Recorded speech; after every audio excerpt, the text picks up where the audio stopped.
Então, a radiação eletromagnética, ela é visível só na pequena parte do espectro eletromagnético, que são as ondas visíveis, né? Na sua grande maioria, o espectro eletromagnético ele não consegue ser percebido a olho nu. Algumas máquinas podem observar, como raio-x, né? Raios gama, ondas de rádio, né? A onda do Wi-Fi que nós estabelecemos são ondas que elas transportam energia sem transportar matéria.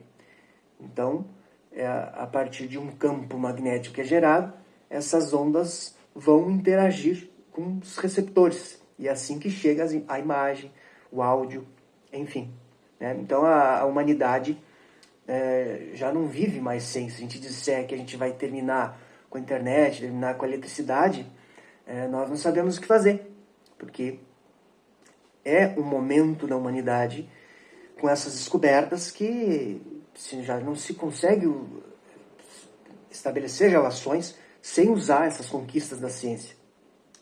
Então, essas descobertas servem para que nós possamos celebrar as conquistas e as transformações da nossa realidade, né? E a ciência faz parte disso. A ciência é uma construção humana, né? E o desenvolvimento das nossas as necessidades que surgiram ao longo do tempo e o desenvolvimento da ciência para superar essas dificuldades, como nós tínhamos para produzir mais e com mais quantidade, se desenvolveu a Revolução Industrial, né? Essa gera consequências também no mundo ao nosso redor, né? Muito se tentou unificar essas teorias de gravitação com o eletromagnetismo, né?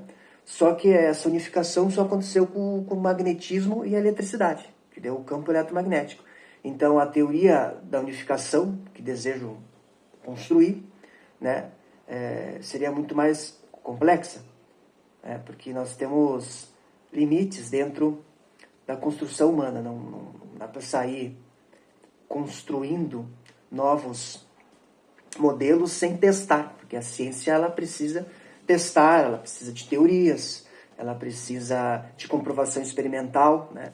Ela precisa de comprovação matemática, né? Passa pela matemática, passa pelo desenvolvimento de teorias e passa pela experiência, né? Se tiver esses três aspectos, a teoria científica ela estará muito bem amparada, né? Não que vá durar para sempre, porque a ciência ela está sempre em desenvolvimento, porque as pessoas estão descobrindo. Nós acabamos de falar de Newton e de Einstein, né? Houve uma ruptura de conhecimento entre os dois, né? Tanto é que os dois são marcos, né, dentro da ciência. Isso, volta e meia, sempre vai acontecer, porque estamos sempre em progresso, né? Então, e depende da nossa interpretação. Os instrumentos que nós analisamos o mundo também dão essa interpretação, nos ajudam, né? Hoje em dia, a análise de estrelas, do universo, se dá a partir dos computadores. A quântica está dentro dos computadores. A análise probabilística de dados se dá muito com os computadores, né? Não se dá mais com Tycho Brahe, como Tycho Brahe fazia, que é olho nu durante a noite, né? Se tem as amostras, mas se vai muito além, porque os instrumentos ampliam o nosso entendimento, nos dão ampliam as nossas percepções sobre a natureza. Então, a inovação da ciência vem da falha de modelos e de teorias. Todo modelo tem limite de validade. Por exemplo, a mecânica de Newton não funciona para movimentos próximos à velocidade da luz. Então, é uma teoria que ela desenvolve-se bem até certos limites, né? Após esses limites de velocidade da luz, então a gente traz o conhecimento de Einstein, né? Da teoria da relatividade, que é o que atualmente se usa, né? Nenhum corpo pode viajar além da velocidade da luz. Essa é a teoria, é uma lei, na verdade, uma lei imutável dentro da relatividade, porque Einstein ele não quis colocar o termo absolutismo dentro da teoria da relatividade, porque iria ficar muito parecida com a teoria de Newton, que tinha tempo e espaço absoluto. Então, para Einstein, ele não quis colocar esses nomes absolutos dentro da sua teoria. Então, por isso que ele chamou relatividade geral e relatividade restrita.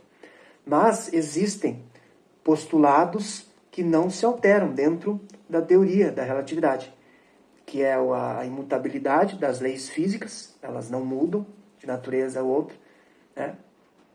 E a velocidade da luz, que não se altera, ela não pode ser violada, a velocidade da luz. Então são dois pontos absolutos dentro da teoria da relatividade. Mas, como eu disse, Einstein não quis chamar de absoluto, já logo para colocar a sua teoria em estudo, para não associar ela dentro da teoria de Newton, né?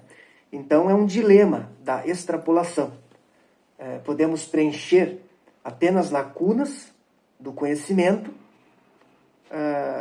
ou usar o que nós sabemos até o momento. Então, muitas lacunas, às vezes, as pessoas trazem a crença em Deus para preencher lacunas, né?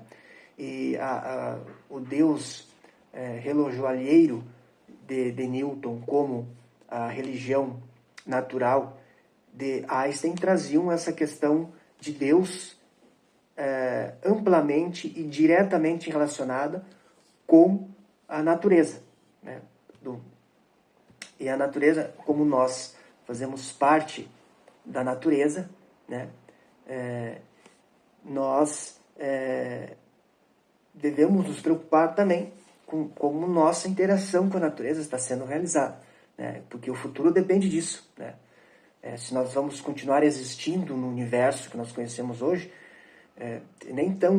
não conhecemos tanto assim o universo, né? Conhecemos muito pouco, nem a nossa galáxia a gente conhece, né? A gente não consegue nem viajar dentro dos planetas que existem, dos 8 planetas que existem no nosso sistema planetário, mas nós podemos imaginar o que pode acontecer. Olhando para Marte, nós podemos imaginar o que pode acontecer conosco no futuro, né? Sem atmosfera, sem água,